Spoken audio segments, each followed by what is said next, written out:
So if that were the case with the National Assembly, which agency then can one say, if they look into this matter, you will be at least maybe a little more optimistic?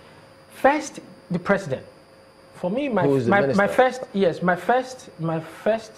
go-to right now would be the president, because of what the president means to Nigerians, and what President Buhari represents, which is anti-corruption, zero to corruption.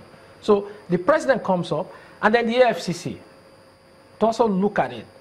And then if you still have confidence, another aspect of it is national financial regulations. Let's look at the various regulations. Was it followed? So if the president is to set the tone of what is to happen.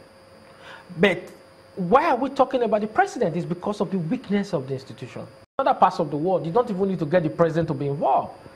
The various agencies go in and start investigation immediately. But in this part of the world, because our life is run by the government, where we have too many powerful people, but very weak institutions, so we look up to individuals rather than the institution. Let me hypothesize and digress a bit and then come back to terms of getting a solution. What if the GMD had said, well, you're Minister of State. I take my orders from the minister. Would that be right? Then you also know that there's a weakness in the system. It also now comes to the system. Why would you now go straight to the minister, who is the president? And then why also would the president not now also pass the same information to the subordinates? So he tells you there is a breakdown in communication.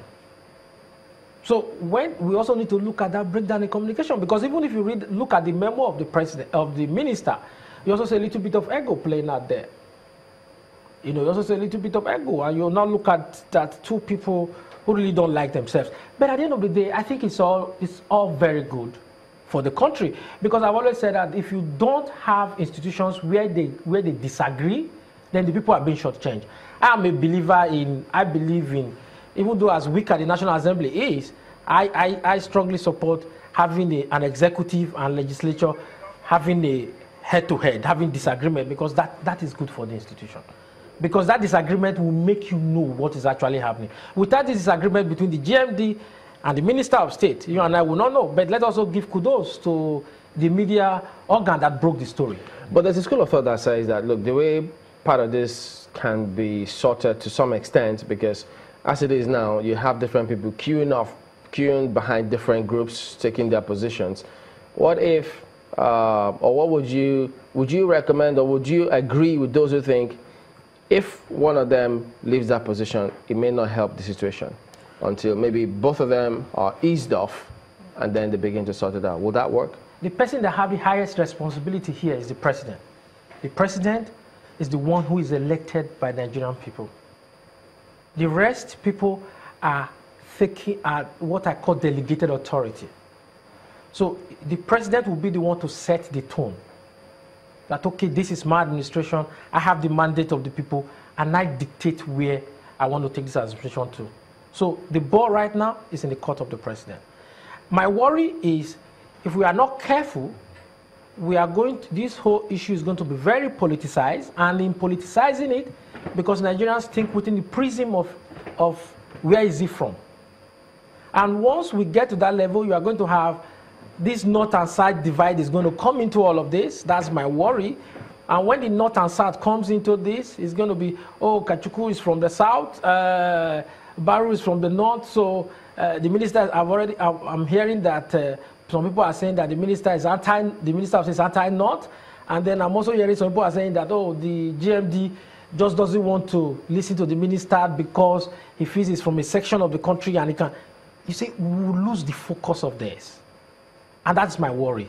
And my appeal to Nigerians is, let us not look at it from sectional and those parochial way of looking at things. Just look at it that today it may be Baru that is there, today is Kachuku that is there, tomorrow it may be Chuku and Esele that may also be there. And then you are having, so what we need to do is let's strengthen our institutions so it doesn't matter who occupies that office, it will be somebody who would deliver what is good for the country. So the ideal thing will be clearly outlined processes and follow-through. Processes.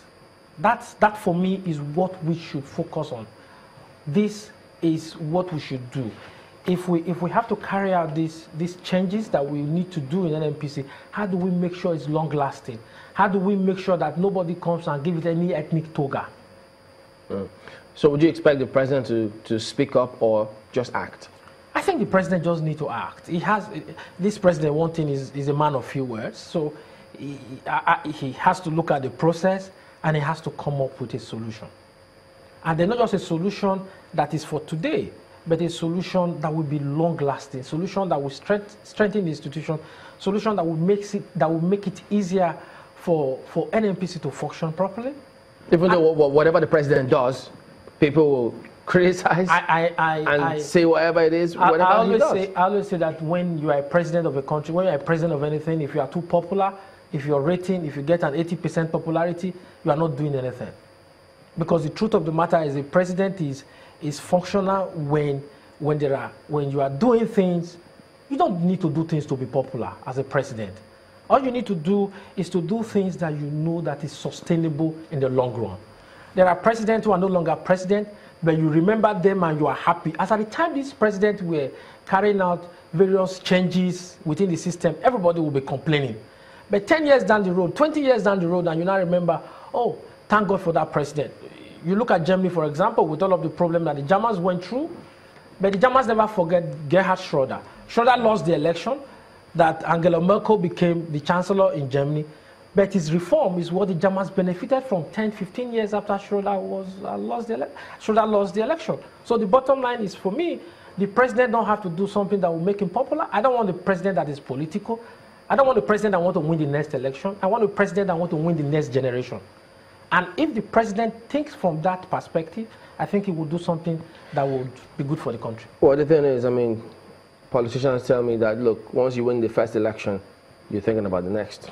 You always have to think about the next election. So we'll wait and see what happens and how this progresses. We'll hear from the Senate, but who knows what the House of Reps are thinking on this one. But I want to thank you for coming on today. Peter Esele is the former president of Pengassan. Let's go over to Abuja now.